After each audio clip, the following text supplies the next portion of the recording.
So I hope that you are doing well. It has been a very gloomy day. It's raining all throughout the day.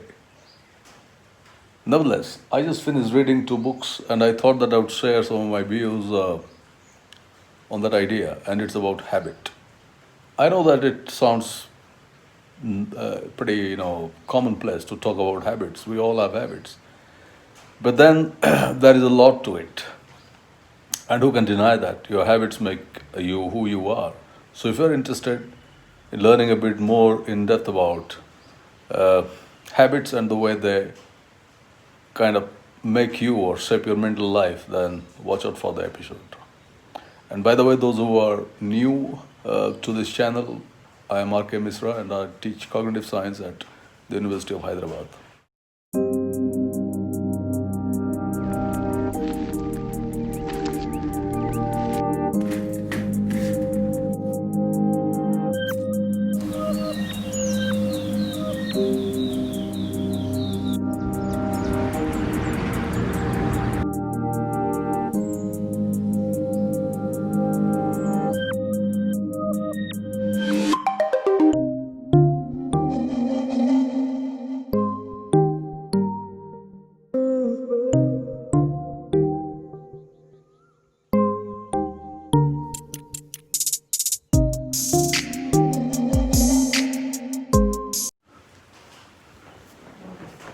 So the books in question that I've just read, one is by Charles Duhigg, The Power of Habit.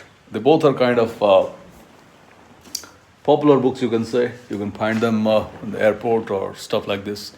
And this one is by James Clear, Atomic Habits. And there are many others. They are not the only books. But what I learned from these books are not all positive, but I think they can help anyone just to identify with some basic facts about or motivate. They are motivational books, basically.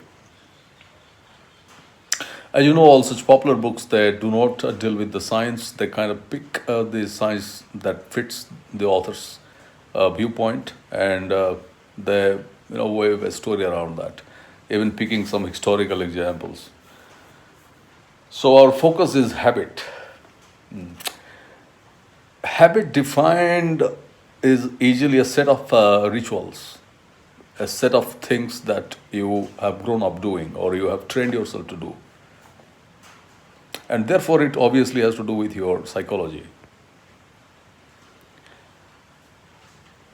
A set of instructions that you have told yourself, you have learned over a period of time, and you do them again and again and again. So that is a habit. And everything that you do easily is basically because it is part of your habit. And that includes both our psychological nature and more materialistic actions that we perform. So you have to think of habits as a set of procedures that your mind has internalized over a period of time, and it doesn't take much effort. And these actions are performed one after the other after the other. I am not getting into the books, but I would pick few points and try to see where do we go. The first point is with regard to the distinction between unconscious and conscious, because I think that is very critical to me as a cognitive scientist. And as you may know, cognitive science has been debating these two words ever since. Both the authors kind of seem to suggest that habits are automatic, which means that you can perform a well-rehearsed habit without paying conscious attention. And this can be anything. If habits are unconscious, then there are advantages and disadvantages. Of course, it is right in saying that the more number of times you repeat any action, it becomes flawless. You don't need attention. And you can take any example of any number of professionals who kind of do the same kind of things all the time, and therefore they don't need attention. They don't think fresh on that point. So habits can be unconscious, can be automatized. Your brain did not really think of new ways to do that same thing because it has done it a number of times. Both good and bad. I'm not taking a moral position. But the essential nature of habits are that they are unconscious. But the key problem with this idea is that if your habits are unconscious, then how do you control them? Because the human mind needs to control your actions. If you just say that by habits, I am doing these things unconsciously, I'm not aware, then it can lead to catastrophe in society. And a lot of people would just get by saying that, I didn't know, I just did it. So while this automatized view is fine, because the writers of such books that basically tell you that you can take one skill by repeating enough number of times to this level of effortlessness where attention will not be required, it has its side effects. Because if you take that view, then it depends on the actions you are considering. If it becomes effortless to that extent, then you have no consciousness of it. And whenever you have no consciousness of anything, it can be dangerous. Therefore, you have to be careful when you are trying to understand habits as unconscious rituals. And that point actually struck me in both the books because they seem to be suggesting that once we make all effortless, we can get by our daily activities very easily and we can produce a lot. Because good habits have been related to more production. So being unconscious or not being attentive, you can produce a lot of things. Otherwise, you would have to search for every little thing. So when you try to make your habits more effortless, automatized, your brain doesn't use a lot of energy. So when the brain is free, doesn't use a lot of energy, then you can produce a lot. Like writers who write a lot and anybody basically who produces a lot has made these skills automatized, or you can say effortless. So that's the first point, that habits, if trained well over a period of time, of course it deals with the time, they become unconscious. And with regard to brain science or mind science, as you can say, I don't want to get into the theories because that's not the point over here. But any habit to be unconscious to the extent that you really don't realize how much you are writing or how much you are reading or how much you are singing or whatever you are doing, you have to have put a lot of hours of practice. So that matters. It won't just become unconscious or effortless if you have been doing it sporadically. So nothing would be effortless if you have been doing it just sporadically. You cannot write 10 pages or 3,000 words if you have been writing, say, very sporadically, let's say 200 words in 1 week. Or maybe you're just scribbling some nonsense on Facebook and you think that is writing. A lot of people, they have ended up thinking that that's writing. That's not writing. That's anyway. So you need to have done some serious constructive thing over and over and over and over again in order to have made that habit pretty much effortless. The second point is our habits they are transferable. By transferable, I mean suppose you have mastered a particular craft and you want to transport that understanding or that effortlessness to another task. Is that possible? It seems that it is quite possible. Suppose you have trained yourself in music or in sport or in some other carpentry or even some intellectual craft, then it's possible that your brain has recognized the sets of processes or procedures. So that procedural knowledge is transferred to a new domain. And many times we see that people have excelled in one or two or multiple domains where the essential components are the same. Of course, it's not very common, these kinds of examples, because we often tend to have expertise in one or two domains and we think that, okay, it's not a good idea to be an expert of so many things. But it is quite possible that your habits can be transferred from one domain to another only if you have acquired that level of expertise in the first set of habits. For example, if you cannot make tea very well, you would expect yourself to be a nice cook because that is even more complex. And the set of steps that are necessary for making tea very well just becomes more complex and more in number for making something more different. Therefore, fundamental steps are probably the same for most actions or schemas. If you get into action science and look at the brain, what the brain does, more or less you would find something of this type.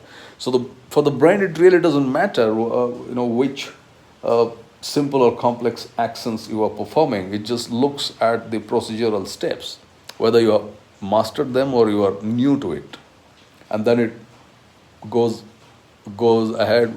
It does it. A couple of days ago, I just tried out with. I have an electrician who comes over to do certain things, whatever I need in my house, and IKEA has this policy where you basically you take their product and you assemble yourself. I mean, this is a good thing. I don't want to comment on IKEA, but many times we don't have that kind of time and resources. So I was just trying out. He's a good electrician. I was trying out whether you can do the fitting of a IKEA furniture well, and he actually did it, because I was observing that he was using that same meticulousness, and he was intuitive. He didn't refer to the IKEA pamphlets. He was just start doing it, and he just did it. The same meticulousness that he brought to his electrician's knowledge and transferred it to this. I mean, it's possible, therefore. So skills are transferable with regard to mastery, because your brain then adapts. So that's kind of neuroplasticity. That's my next point. Habits and neuroplasticity. Neuroplasticity is a very thrown around word for that means a lot of things, but essentially it means that you can change your brain by performing actions repeatedly at any age. You can learn new skills. You can teach your brain to do anything, but basically, if you acquire a new habit or new knowledge. So with regard to habits, it has to do with neuroplasticity. When you acquire new skills like learning a foreign language or horse riding or painting or photographing or whatever it is, and a lot of time you invest, then neuroplasticity happens, which means the structural and functional connections in the brain, they keep modifying themselves, and that modification basically adapts to your need. So with more practice, you develop expertise, and that's pretty well established in the sciences. So neuroplasticity and habits are interrelated. But again, the key point is the number of hours you have been putting in performing those sets of procedures. If less, then neuroplasticity will be less. If more, then it will be probably rapid and be fine-tuned. So a lot of people, they acquire very complex skills in short span of time, irrespective of the age that they are in. It doesn't matter really if you are 70 or 75. But there are many examples where even very old people, they acquire new skills because they put this intense number of hours in practicing and getting these skills automatized. And then it can transfer to some other domains. From a brain science point of view, you can say that when you have strong habits, your brain kind of allocate resources for that particular habit, because it knows that it has to do it all the time, every day. So if you run every day morning, or you paint every day, or if you write every day, or if you sing every day, or if you do something frivolous every day, even then your brain has dedicated, I would say, some structure. I mean, of course, it's an oversimplification, because nowadays we don't believe that there are specific structures devoted to specific mental acts. But let's go with that. So habits earn their own places in the brain, and your brain therefore doesn't have to dedicate that component's abilities to something else. So what would happen if you don't have any habits? So your brain is kind of in a void. It doesn't have the brain areas do not know what they need to do all the time, so they keep finding out whatever they feel like, and then all your actions becomes temporary. They are not part of any planned sequence. Because when so this is from the point of view of the brain. So it has been seen that people that have long expertise. Let's take the case of meditators, and there are many studies now available using brain imaging techniques such as fMRI, where long-term meditators and novices, or at least the non-meditators, the brains are clearly different. And the brains are different, not the entire brains are different, but certain key parts like the frontal areas, the parietal areas, the limbic system, the amygdala that controls emotions, they both structurally and the functional connectivity that they have with other areas, that is different. So in sports people as well, these kinds of differences have been found, and in musicians, these kind of differences have been, in mathematicians, these differences have been found. So all these studies, they indicate that if you have put in many years of practice, then you have created I won't say a new brain area, but certain brain areas have got their clearly designated functions, and they allow, therefore, the practice, they take the habits to perfection, because they are very clearly defined what to do all the time at a certain point in time. So habits, if you want to connect habits to modern cognitive or neuroscientific theories, then this is one way to look at it. Habits are addictive. They are addictive, just like any addiction. And you should know that modern studies on addiction is from the point of view of rewards and punishment, because any addiction is rewarding, and habits, if they're good, they're rewarding. That's why you have the habits. Even bad habits are rewarding, because you consume drugs, or you do whatever.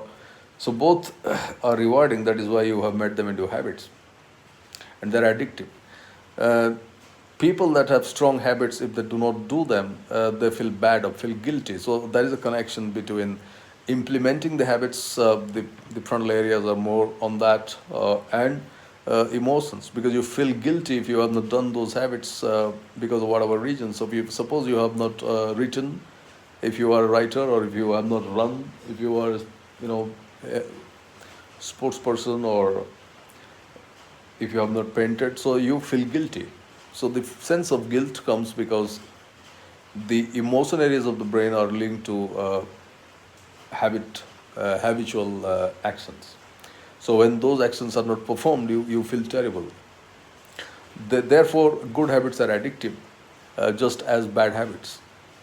We should not forget that life is all about addiction, but it's all about finding the right kind of addiction, so that it's both beneficial to you and as a consequence to your habits, to the larger society that you deal with.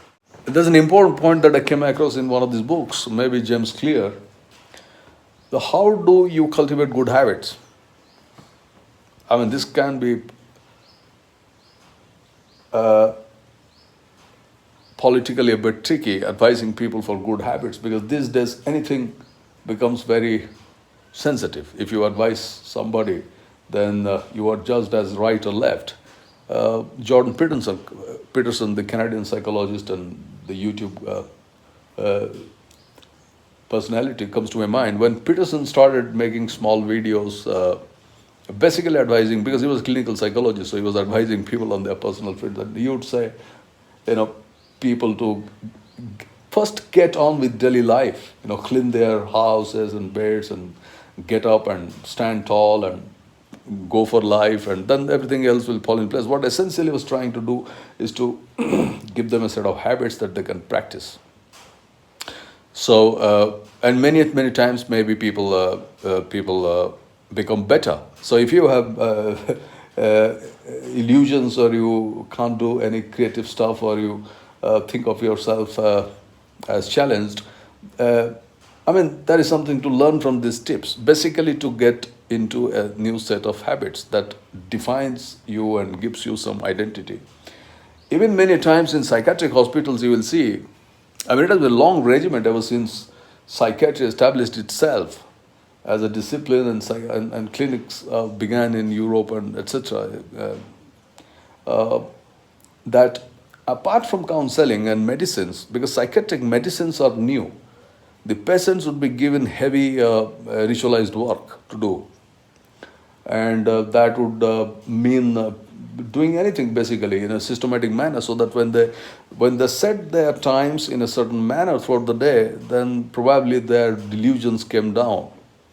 So it's pretty natural. So if you're hallucinating, I would say that get yourself some fixed set of things to do all the time, because your brain would recognize, okay, this is the new identity of the person, and then it would get going.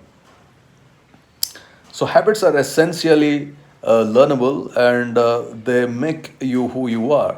I refer to Jordan Peterson. He became controversial for his remarks on certain pronouns that transgender people who are transgender, the demand to be used for them. I'm not getting into that.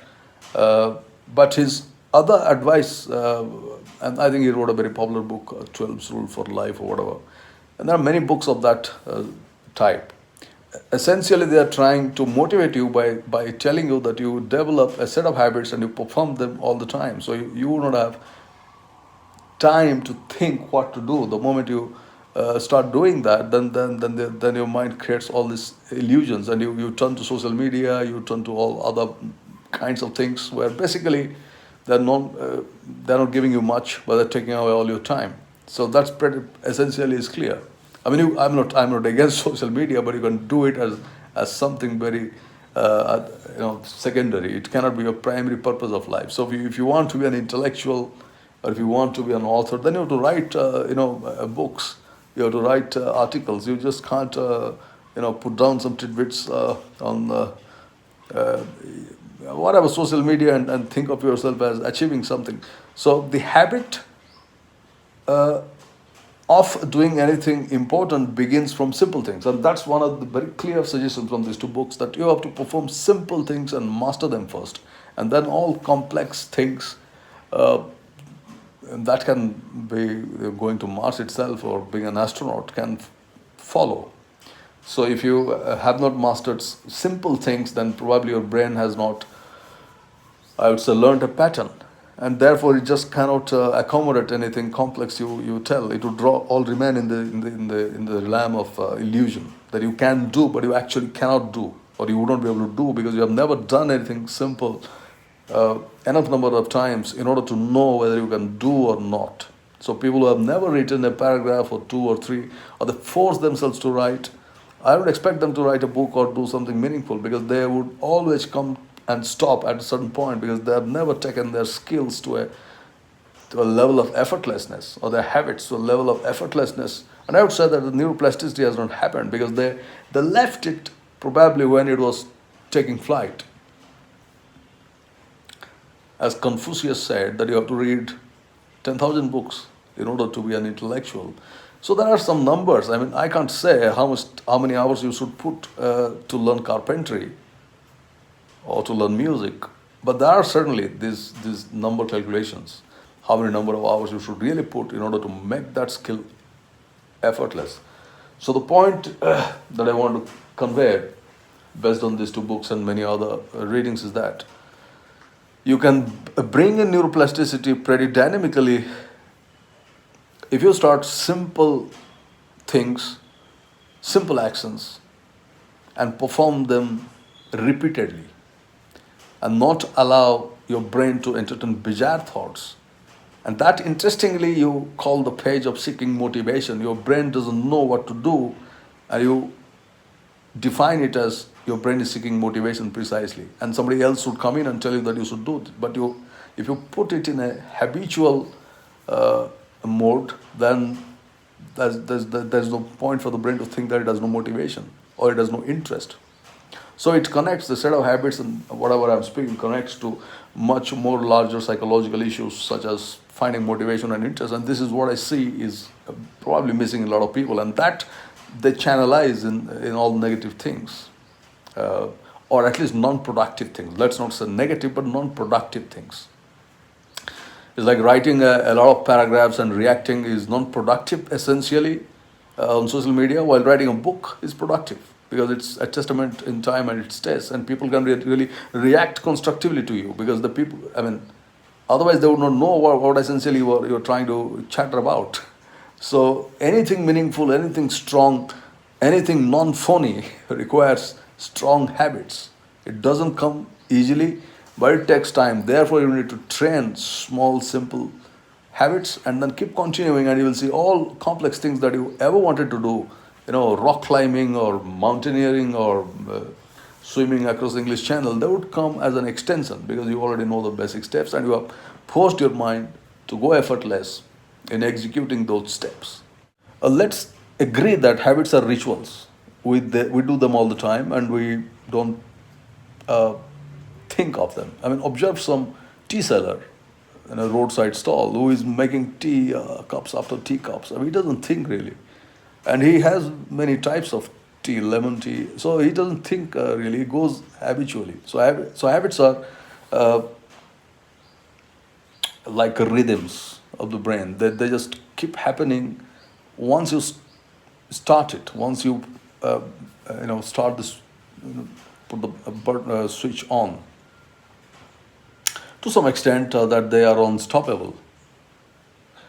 Uh, like musicians playing ragas for 1.5 hours, classical musicians.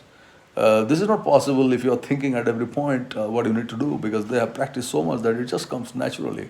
To the extent that if they find a certain weather and a certain mood of the audience, the kind of raga that they would like to sing comes pretty naturally to them, and that takes some decisions extempo. It is not pre-decided.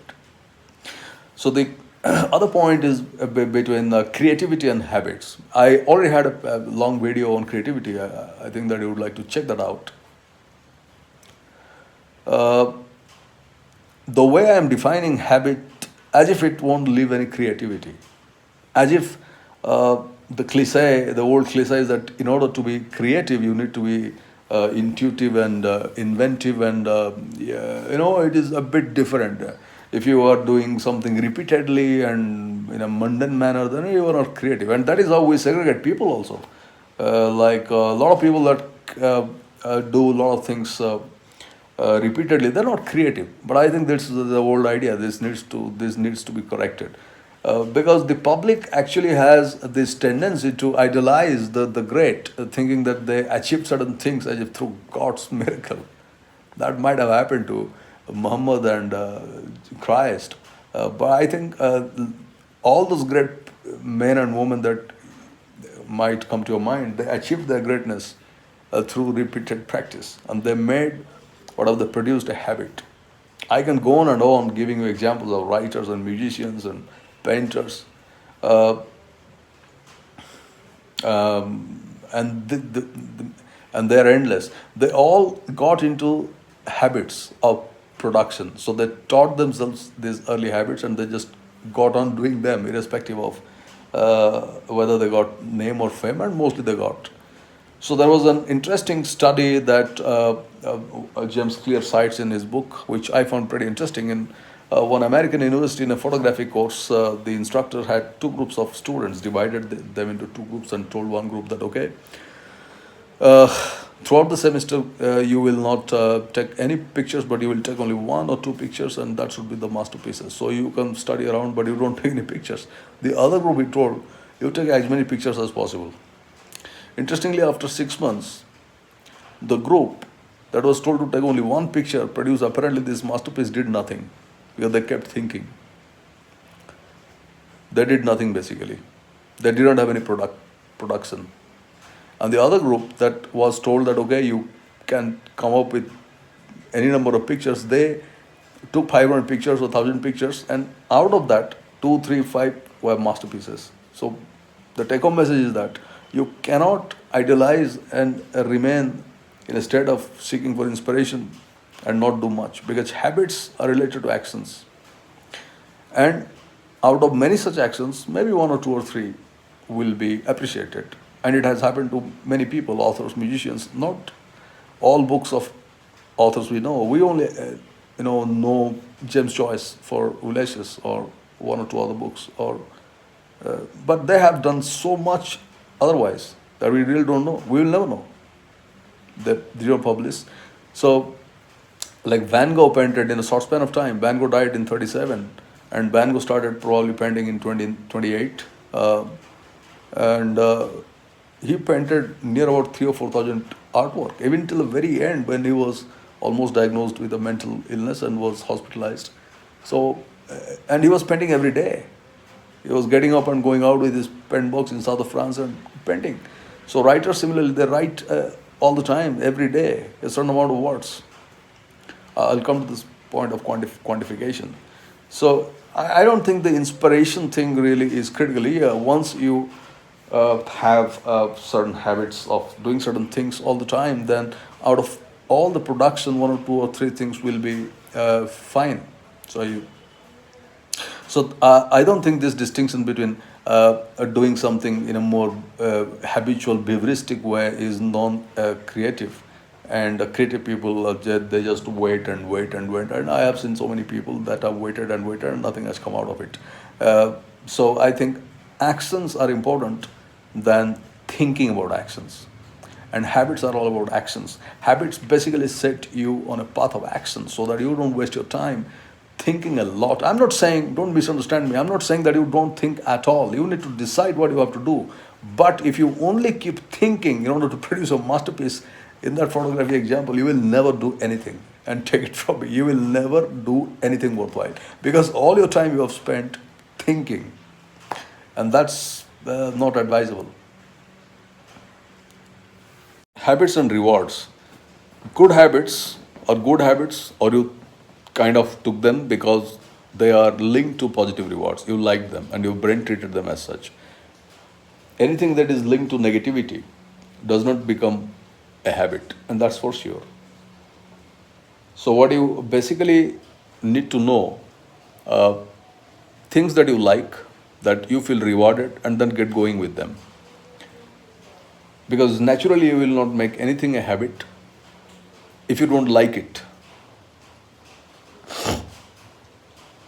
But then it puts us in a moral dilemma. A lot of things that we like instantly and we feel rewarded are bad. And a lot of things that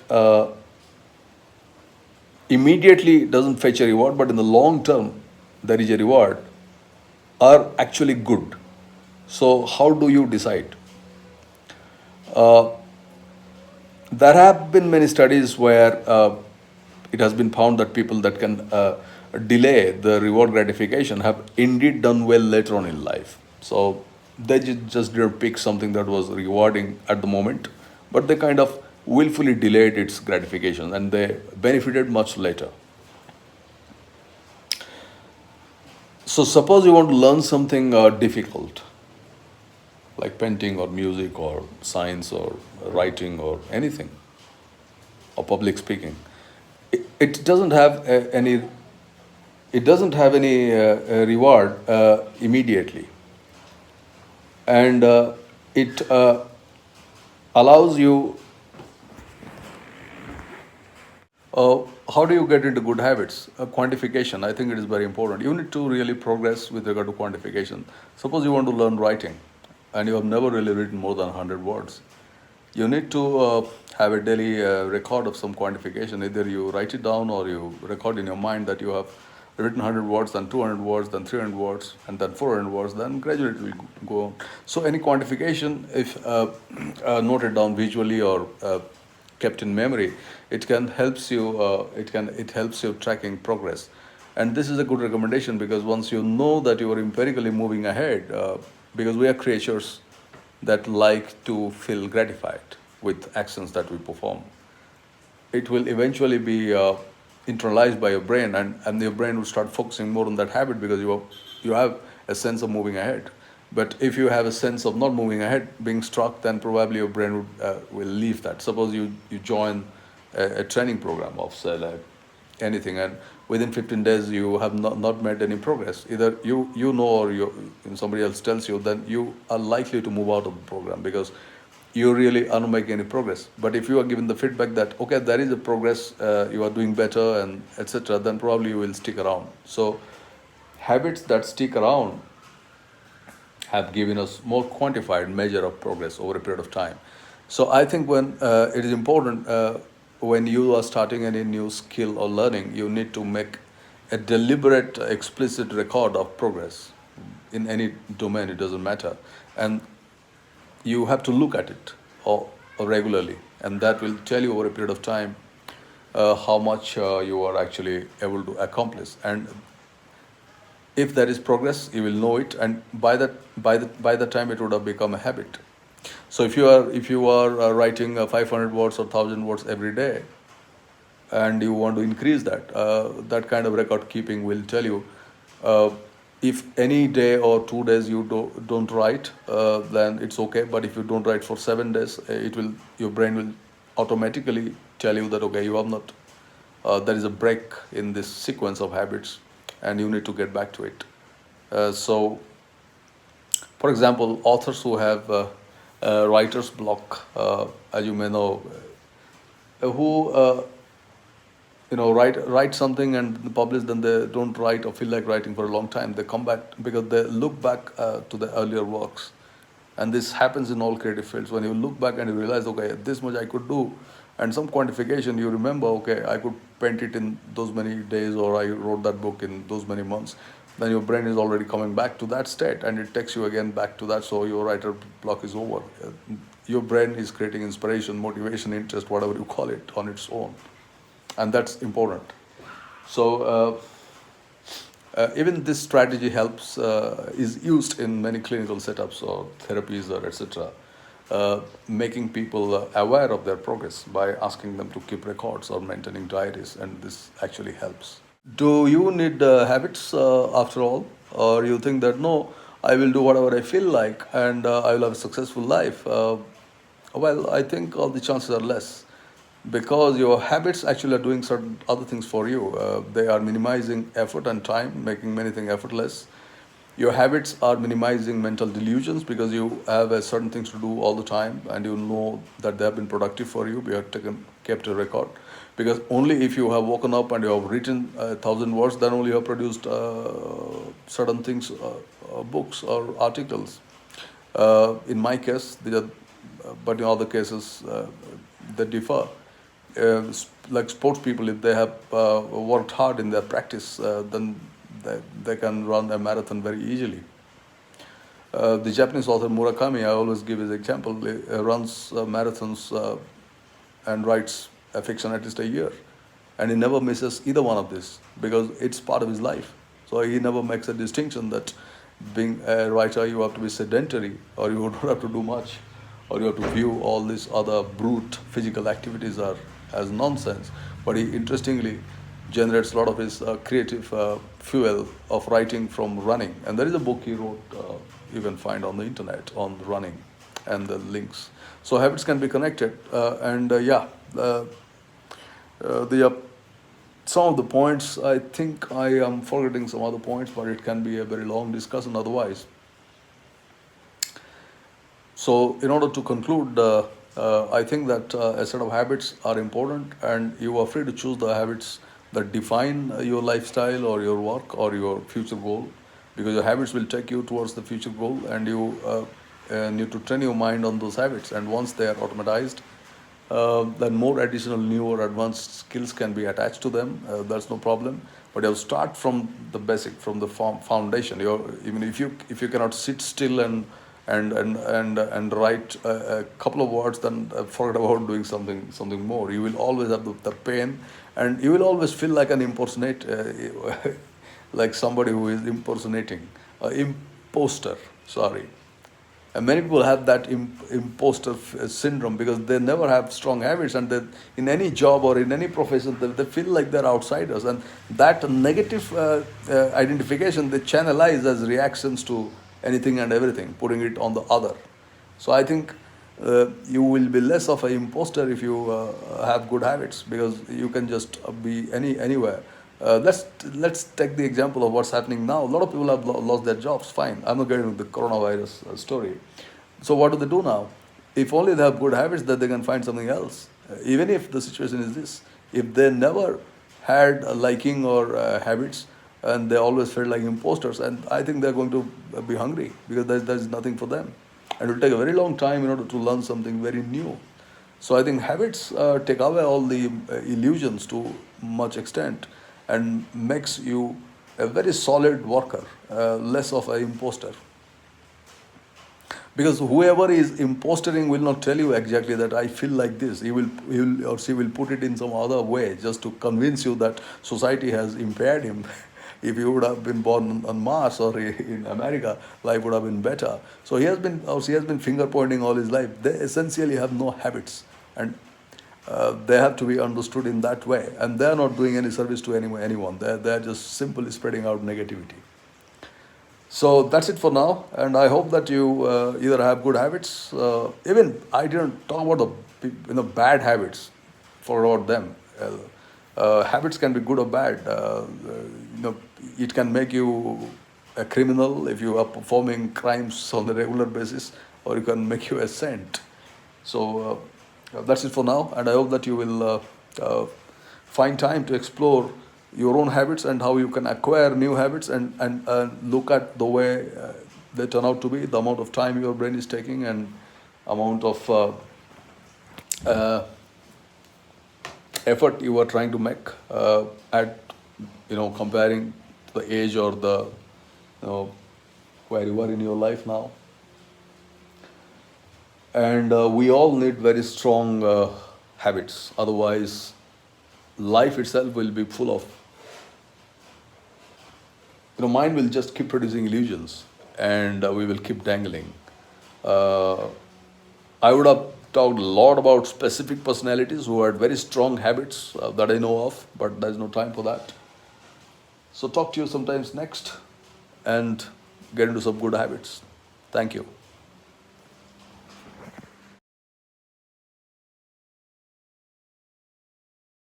Okay, I would like to put two advertisements. So one is that I'm starting an online teaching course, online course on writing, and the whole idea would be to talk of writing as a craft and a skill that you can learn. And check out the information on our websites, my lab website, or if you're following me on Facebook, my Facebook page. Uh, I'll put a poster here so that you can keep track of that. If you want to enroll, then you are more than welcome. And do participate in the Cocktail program, where we invite very distinguished personalities to share their knowledge with us. And there is a website for that as well, and you can register. Our next speaker that we are hosting is Professor Marilyn Donald, uh, an anthropologist or a cognitive scientist interested in human evolution, particularly evolution of human cognition, and we are hosting him on 20th. And then we have other people lined up, very distinguished people. So I hope that those who are following me on these channels are more interested in academic or this kind of stuff, and they are very good things to share with. So I look forward to your participation as well if you are interested in joining.